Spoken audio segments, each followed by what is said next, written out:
Je peux me placer dès maintenant pour tourner à gauche. Oui, réponse A. Non, réponse B.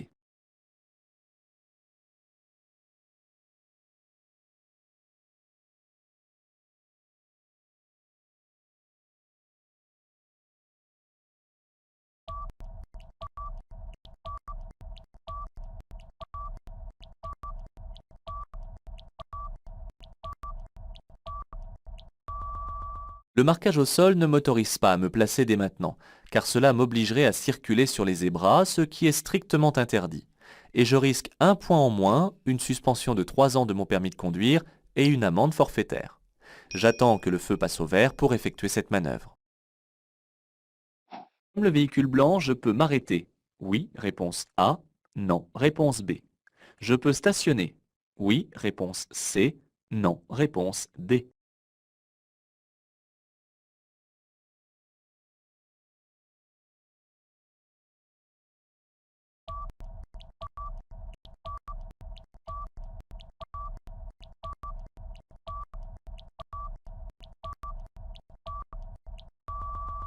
Chacun a sa place sur la route. La chaussée pour les véhicules et les trottoirs pour les piétons. S'arrêter ou stationner sur un trottoir est interdit, même seulement à cheval, s'il n'y a pas d'emplacement délimité. Lorsque l'intersection protégée est bien dégagée, je dois ralentir s'il y a des usagers. Oui, réponse A. Non, réponse B. S'il n'y a pas d'usagers. Oui, réponse C. Non, réponse D.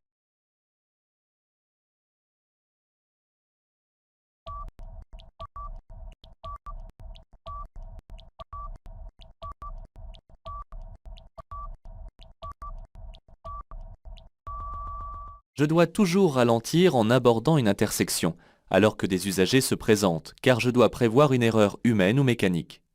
Cependant, si la visibilité est bonne et qu'il n'y a personne, le ralentissement devient alors inutile. Je conduis une camionnette dont le poids total à charge est de 3,5 tonnes. Je peux continuer dans cette rue. Oui, réponse A. Non, réponse B.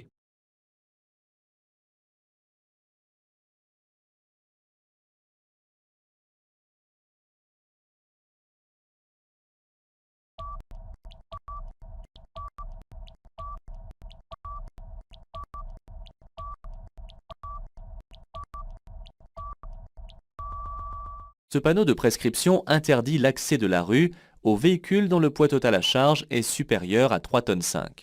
Cette interdiction ne me concerne pas, puisque ma camionnette atteint tout juste ce poids total à charge. Je peux continuer mon chemin. Après ce panneau, je pourrais circuler à 70 km/h. Réponse A. À 80 km/h. Réponse B. À 90 km/h. Réponse C. À 100 km/h. Réponse D.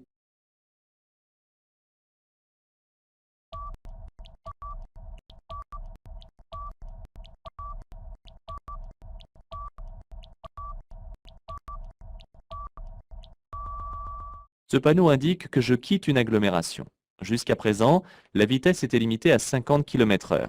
Après avoir dépassé ce panneau, sur cette chaussée à double sens de circulation, la vitesse sera limitée à 90 km/h. Je pourrais circuler à 70, 80 ou encore 90 km/h. À droite, je vais pouvoir m'arrêter. Oui, réponse A. Non, réponse B. Stationner.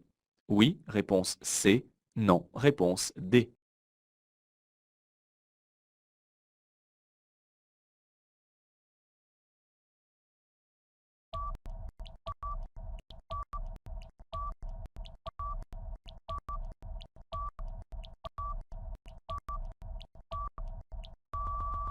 En m'arrêtant ou en stationnant à droite, je vais gêner les usagers derrière moi, en les obligeant à franchir la ligne continue pour me dépasser. Je continue donc et je m'arrêterai plus loin lorsque la signalisation me le permettra. Les usagers arrivant en face devront me laisser passer. Oui, réponse A. Non, réponse B.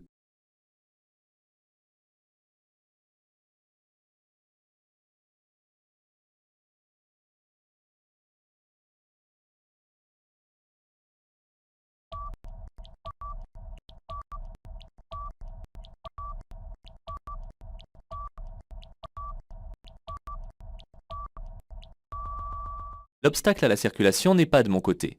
Les usagers arrivant en face devront donc me céder le passage. Je ralentis cependant car le virage cache la visibilité et il peut y avoir des ouvriers sur le chantier mobile. Pour dépasser ces piétons, je laisse une distance minimale d'1 mètre. Oui, réponse A. Non, réponse B. Je peux mordre sur la ligne centrale. Oui, réponse C. Non, réponse D.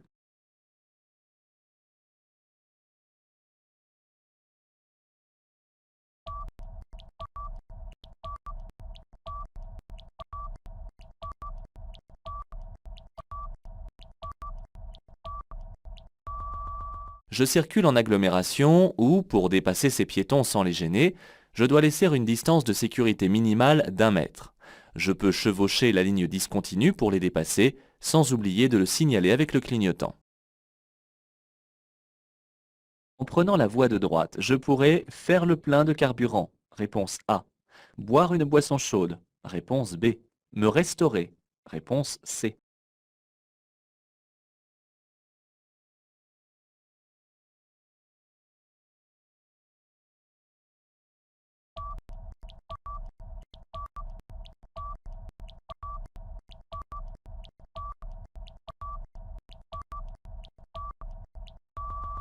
En utilisant la voie de droite, je trouverai une station-service pour effectuer le plein de carburant et un débit de boisson, comme par exemple un distributeur à café. En ce qui concerne la cafétéria, je serai en présence d'un autre panneau. 600 mètres, je serai en présence d'une bifurcation d'autoroute. Oui, réponse A. Non, réponse B.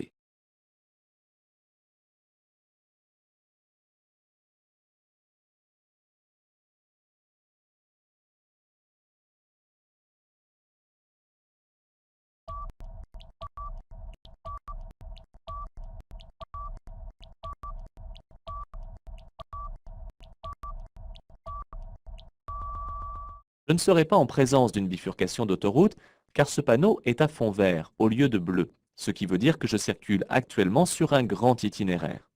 En effet, il signale plutôt qu'à 600 mètres, en restant sur la voie de droite, je pourrais prendre la direction de l'autoroute A63. Sur le zébra, je vais pouvoir stationner. Oui, réponse A. Non, réponse B. M'arrêter. Oui, réponse C. Non, réponse D.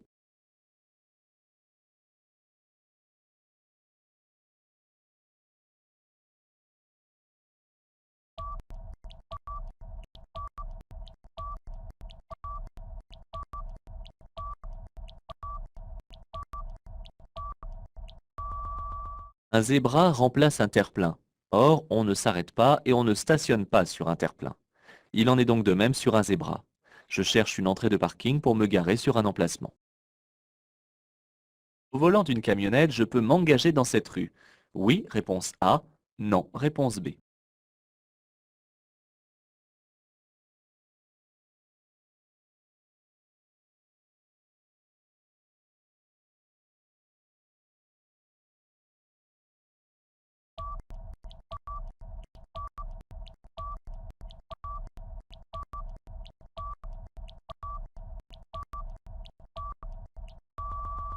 Le panneau rond annonce que l'accès est interdit aux véhicules affectés au transport de marchandises, y compris camionnettes et fourgonnettes.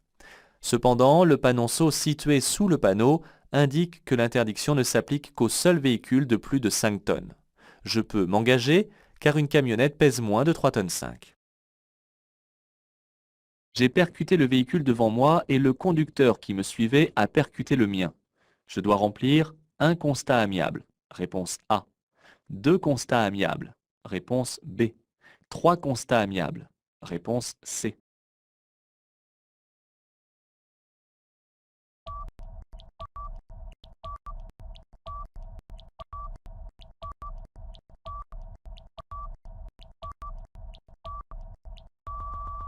Il n'y a que deux colonnes prévues sur un constat amiable. Lors d'une collision en chaîne où trois véhicules sont impliqués, il manque donc une colonne. Je dois donc remplir un constat avec le conducteur venant de l'arrière et un autre avec le conducteur devant moi. Pour des raisons de sécurité, les balais d'essuie-glace doivent être changés tous les mois. Réponse A. Tous les ans. Réponse B. Tous les 5 ans. Réponse C.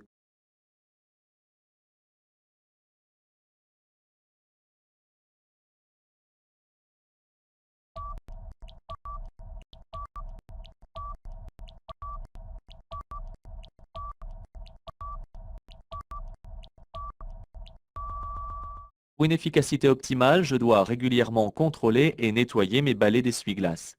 Il est également nécessaire de les changer chaque année, de préférence avant l'automne, car c'est une période pendant laquelle ils seront fréquemment utilisés. La prochaine intersection, je peux trouver une priorité à droite. Oui, réponse A. Non, réponse B. Des feux tricolores. Oui, réponse C.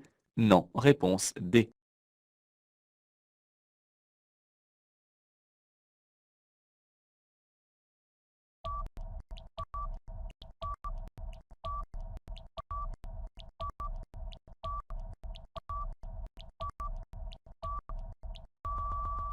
Ce panneau annonce la fin du caractère prioritaire de la route sur laquelle je circule. Pour l'instant, je n'ai aucune information sur la règle de passage à respecter au prochain carrefour. Je peux donc trouver tout type de signalisation. En observant, je vois au loin des feux tricolores. Je peux effectuer ici un arrêt, le temps de déposer un passager. Oui, réponse A. Non, réponse B.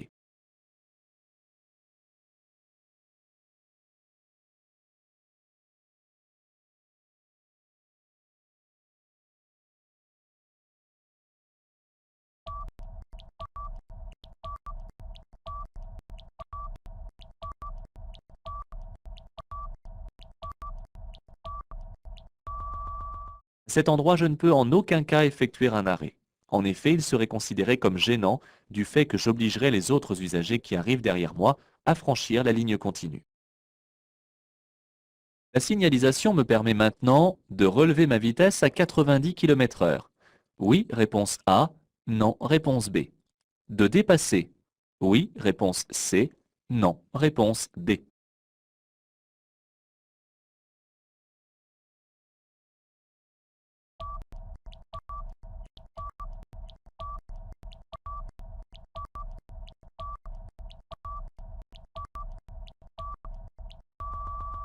Ce panneau met fin à toutes les interdictions précédemment rencontrées, comme par exemple le dépassement ou la limitation de vitesse. Cependant, le panneau de fin d'interdiction ne m'autorise pas le dépassement en présence de la ligne de dissuasion, et le danger du carrefour n'incite pas non plus à accélérer de nouveau. Je peux être sanctionné si j'oublie d'actionner mes feux lorsque la visibilité est insuffisante. Oui, réponse A. Non, réponse B. Si mes feux sont défectueux. Oui, réponse C. Non, réponse D.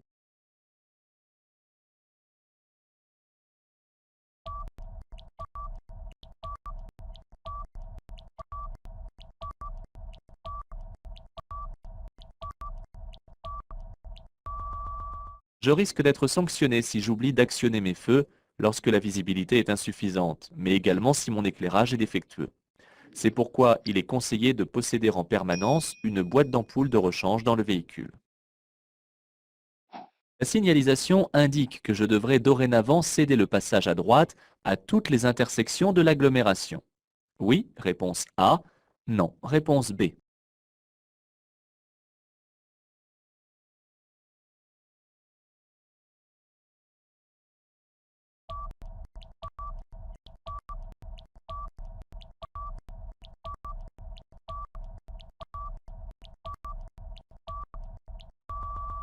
En entrant dans cette agglomération, la route sur laquelle je circule actuellement ne sera plus à caractère prioritaire.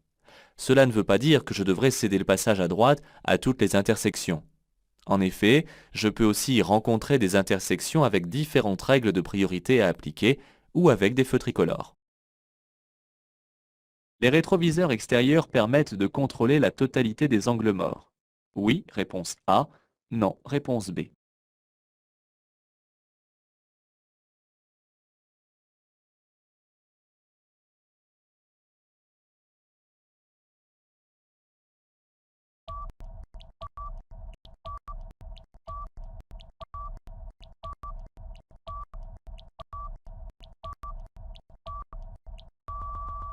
Les angles morts sont des zones autour du véhicule qu'il est difficile de voir en regardant devant soi et dans les rétroviseurs. Pour les contrôler, il est donc nécessaire de tourner la tête. En effet, un usager peut être placé à côté de mon véhicule sans que je l'aperçoive dans mon rétroviseur extérieur. Je tourne à droite. Je devrais céder le passage aux piétons. Oui, réponse A. Non, réponse B. Aux éventuels cyclistes. Oui, réponse C. Non, réponse D.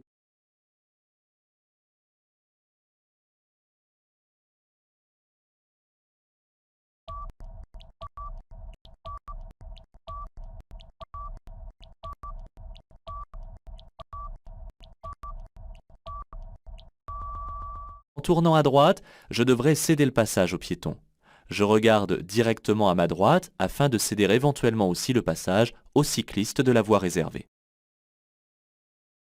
Ce véhicule d'entretien de la voirie est à l'arrêt. Je dois céder le passage à la voiture blanche. Oui, réponse A. Non, réponse B. Je ralentis et je passe. Oui, réponse C. Non, réponse D.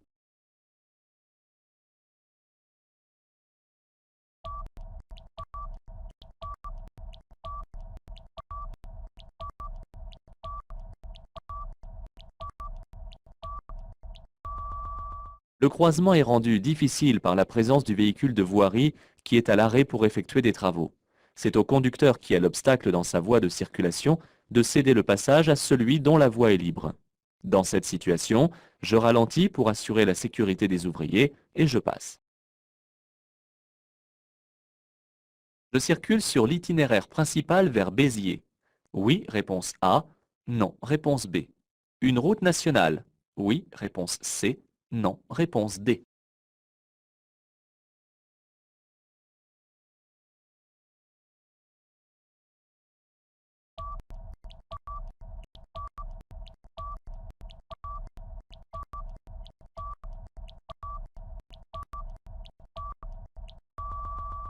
Le sommet de cette borne kilométrique, ainsi que le fond du cartouche placé au-dessus des panneaux de direction, sont de couleur rouge avec la lettre N. Je circule donc sur la route nationale 117. L'indication Béziers sur fond vert confirme que je suis sur l'itinéraire principal vers cette ville. Je circule dans la bonne voie. Oui, réponse A. Non, réponse B. J'allume mes feux de croisement. Oui, réponse C. Non, réponse D.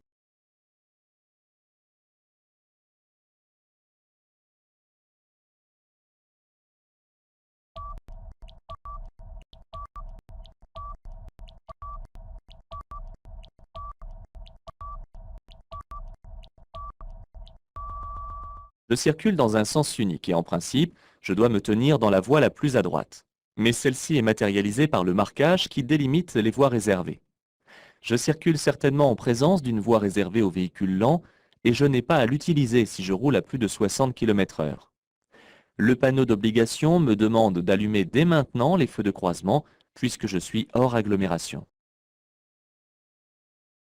La vitesse est ici limitée à 130 km/h par beau temps. Oui, réponse A. Non, réponse B. À 110 km/h par temps de pluie. Oui, réponse C. Non, réponse D.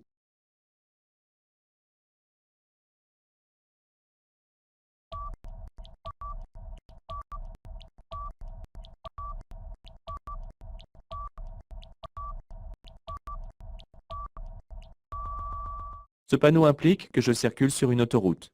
Sauf indication contraire, la vitesse y est donc limitée à 130 km/h par beau temps. Celle-ci est rabaissée à 110 km/h par temps pluvieux.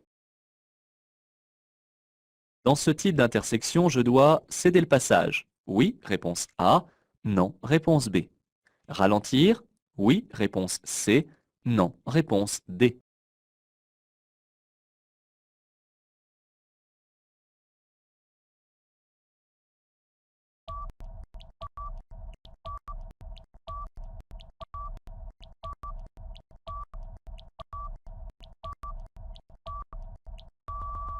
Une intersection est un lieu de danger sur la route, car un usager peut couper ma trajectoire, même si je suis protégé par une signalisation. Si l'autre usager commet une erreur, rien n'empêchera son véhicule de continuer à avancer. Je ralentis donc en conséquence et je cherche le regard de l'autre conducteur pour comprendre ce qu'il va faire. Pour m'installer correctement à mon poste de conduite, je dois régler dans l'ordre les rétroviseurs, le fauteuil, puis la ceinture. Réponse A. La ceinture, le fauteuil, puis les rétroviseurs. Réponse B. Le fauteuil, les rétroviseurs, puis la ceinture. Réponse C.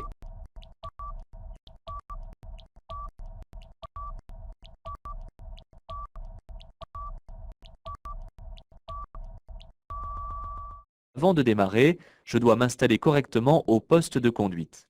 Pour ce faire, je vais dans l'ordre régler mon siège de façon à être bien positionné par rapport aux pédales, régler le dossier, cette fois-ci de façon à être bien positionné par rapport au volant. Puis, je règle les différents rétroviseurs afin d'avoir une vision indirecte maximale. Enfin, j'attache la ceinture de sécurité bien à plat et bien tendue. Je fais contrôler le réglage des feux au moins une fois par an. Oui, réponse A. Non, réponse B.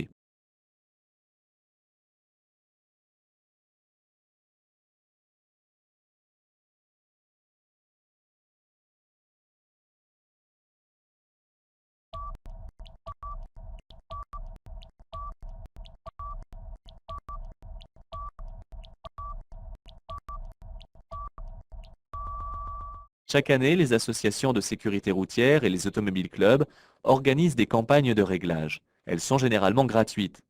Il est en effet nécessaire d'effectuer un réglage chaque année, car les vibrations de la route font bouger les globes optiques. Ce panneau est uniquement placé à proximité des écoles. Oui, réponse A. Non, réponse B.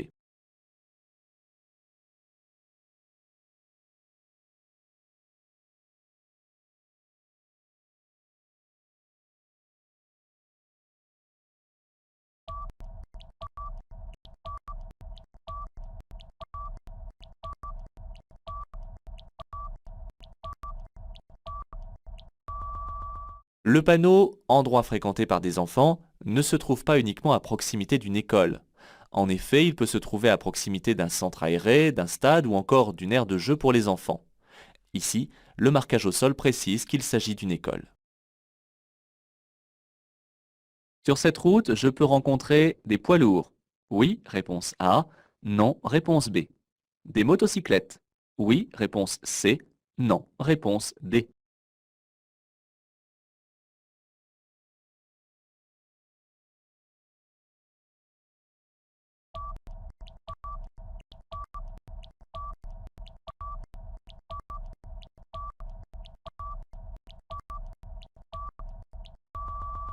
Ce panneau me signale que j'entre sur une autoroute.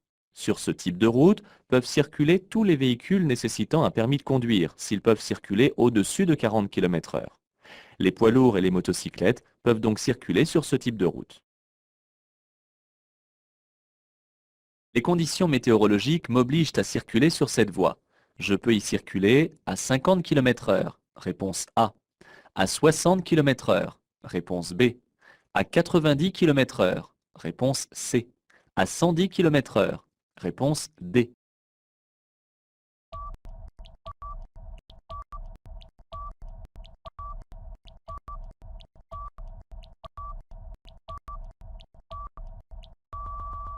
Actuellement, je circule dans une voie réservée aux véhicules lents. Cette voie est réservée uniquement aux véhicules ne pouvant pas dépasser les 60 km/h à cet endroit. Dès que j'atteins une vitesse supérieure à 60 km/h, je dois me placer sur la voie du milieu. Je cède le passage à la voiture blanche. Oui, réponse A. Non, réponse B.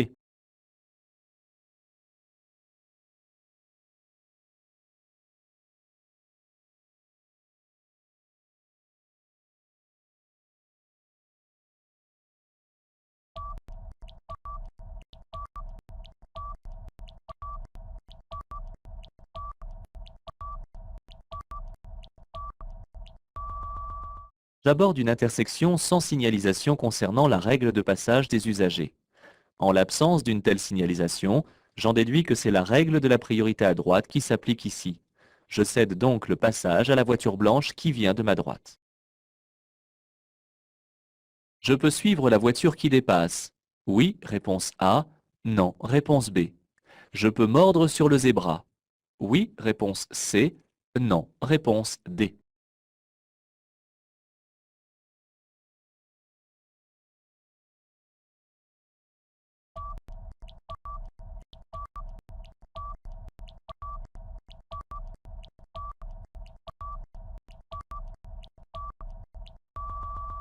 Je circule hors agglomération. Aussi, pour pouvoir dépasser ces cyclistes, je dois laisser une distance latérale minimum de sécurité de 1,50 m.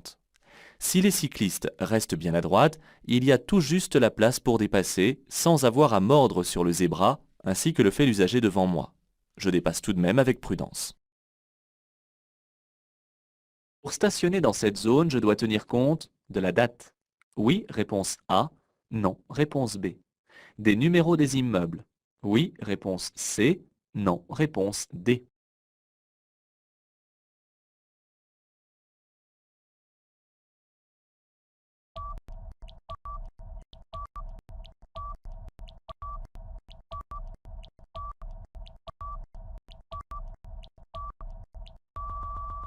J'entre dans une zone à stationnement unilatéral alterné semi-mensuel. Cela signifie que le stationnement est autorisé d'un seul côté dans les rues de cette zone. Cette autorisation change de côté tous les 15 jours. La première quinzaine, je dois stationner du côté des immeubles portant des numéros impairs. La deuxième quinzaine, je dois stationner du côté des numéros pairs. Pour dépasser le camion blanc, je signale maintenant. Oui, réponse A. Non, réponse B.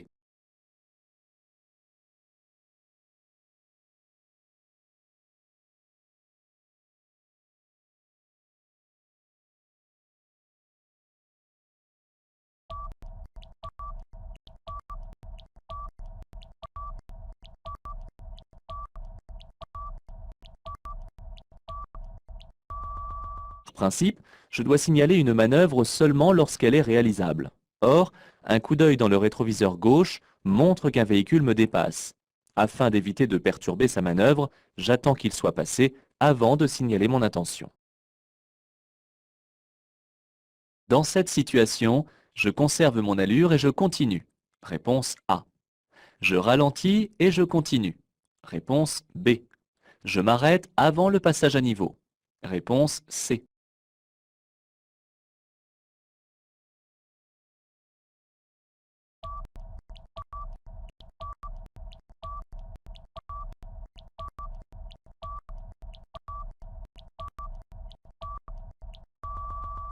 Lorsqu'un train arrive, les feux rouges clignotent, une sonnerie retentit et les barrières s'abaissent.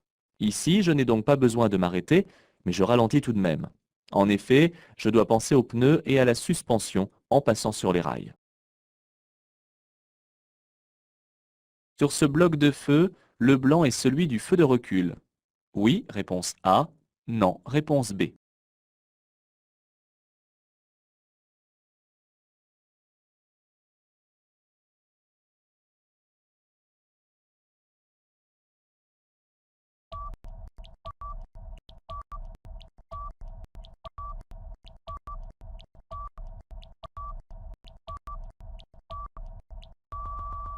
La plupart des véhicules ont un ou deux feux de recul afin d'éclairer lors d'une marche arrière.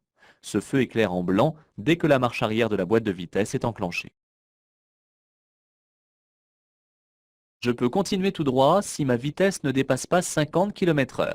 Oui, réponse A. Non, réponse B. Si j'actionne mes feux de croisement. Oui, réponse C. Non, réponse D.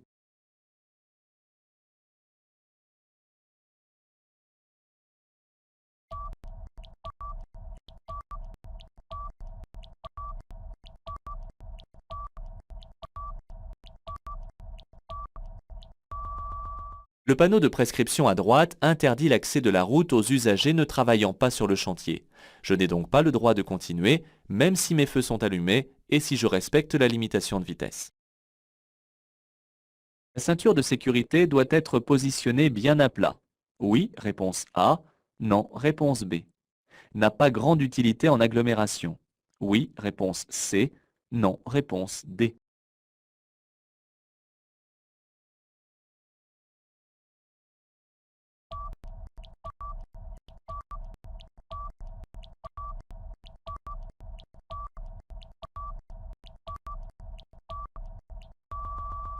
La ceinture de sécurité doit être mise à chaque fois que je m'installe dans le véhicule pour circuler, que ce soit en agglomération ou ailleurs. En effet, elle permet, même et surtout à l'allure modérée pratiquée en agglomération, de ne pas être projetée vers l'avant du véhicule en cas de collision. Elle doit être positionnée bien à plat et tendue afin d'éviter de graves coupures en cas de choc. Pour stationner dans cette agglomération, je dois tenir compte du nom des rues, réponse A, de la date dans le mois, réponse B, des numéros des immeubles, réponse C.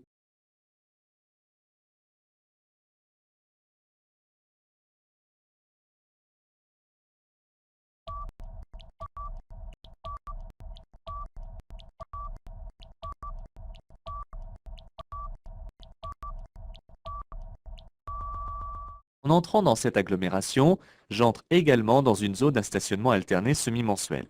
Avant de stationner, je dois tenir compte de la date dans le mois et des numéros des immeubles afin de choisir le bon côté de stationnement. La première quinzaine, je dois stationner du côté des immeubles portant des numéros impairs. La deuxième quinzaine, c'est le côté des numéros pairs que je choisis.